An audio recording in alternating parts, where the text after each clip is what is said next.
충북은 지난달 연일 따뜻한 날씨가 이어지면서 꽃이 피는 시기도 빨라질 것으로 예상되고 있습니다. 이처럼 개화가 앞당겨지면 사과와 복숭아 등 과수 농가는 저온 피해에 주의해야 하는데요. 보도에 정현아 기자입니다. 지난달 충북의 평균 기온은 8.8도로 평년보다 3.6도가 높았습니다. 지난 1973년 기상 관측 이후 3월 기온 중에서는 가장 높은 기록입니다. 청주 기상지청은 대륙 고기압이 평년에 비해 매우 약했고 이동성 고기압의 영향을 주로 받아 맑은 날이 많았고 바람도 따뜻했던 것으로 보고 있습니다. 특히 지난달 7일에서 11일에는 중국 내륙에 따뜻한 공기가 유입돼 평균 기온이 평년보다 7도에서 10도 정도 높아 4월 중순의 기온을 보였습니다.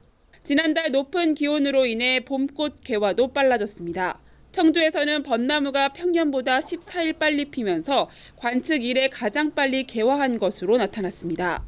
충북농업기술원은 개화기가 5일에서 10일 정도 빨라질 것으로 예상했는데 이처럼 개화기가 앞당겨지면 사과와 배, 복숭아 등 과수 농가에서는 늦서리에 의한 저온 피해가 발생할 수 있어 주의해야 합니다.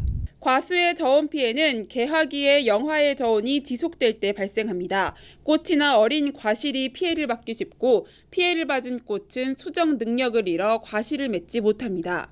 또 과실이 맺히더라도 기형과 낙과 등이 발생할 가능성이 높습니다. 센터는 차가운 공기를 막기 위해 방풍망을 설치하고 기온이 낮아지면 과원의 온도를 높여줄 것을 당부했습니다. 가수 개화기 저온 피해를 예방하기 위해서는 일단 지속적으로 기상 상황을 확인을 해야 되고요. 피해가 우려될 경우에 연소법이나 살수법 등을 통해서 가원 내 온도를 높여주는 것이 중요합니다. 또 피해가 발생한 가원은 인공 수분을 철저히 할 것과 상품성이 낮은 열매 적과를 최대한 늦게 할 것도 조언했습니다. 피해를 받은 가원의 경우에는 폐해받지 않은 꽃에 인공 수분을 철저히 해주고 적과 작업을 최대한 늦춰서 가능한 많은 열매를 달리도록 하는 것이 중요합니다.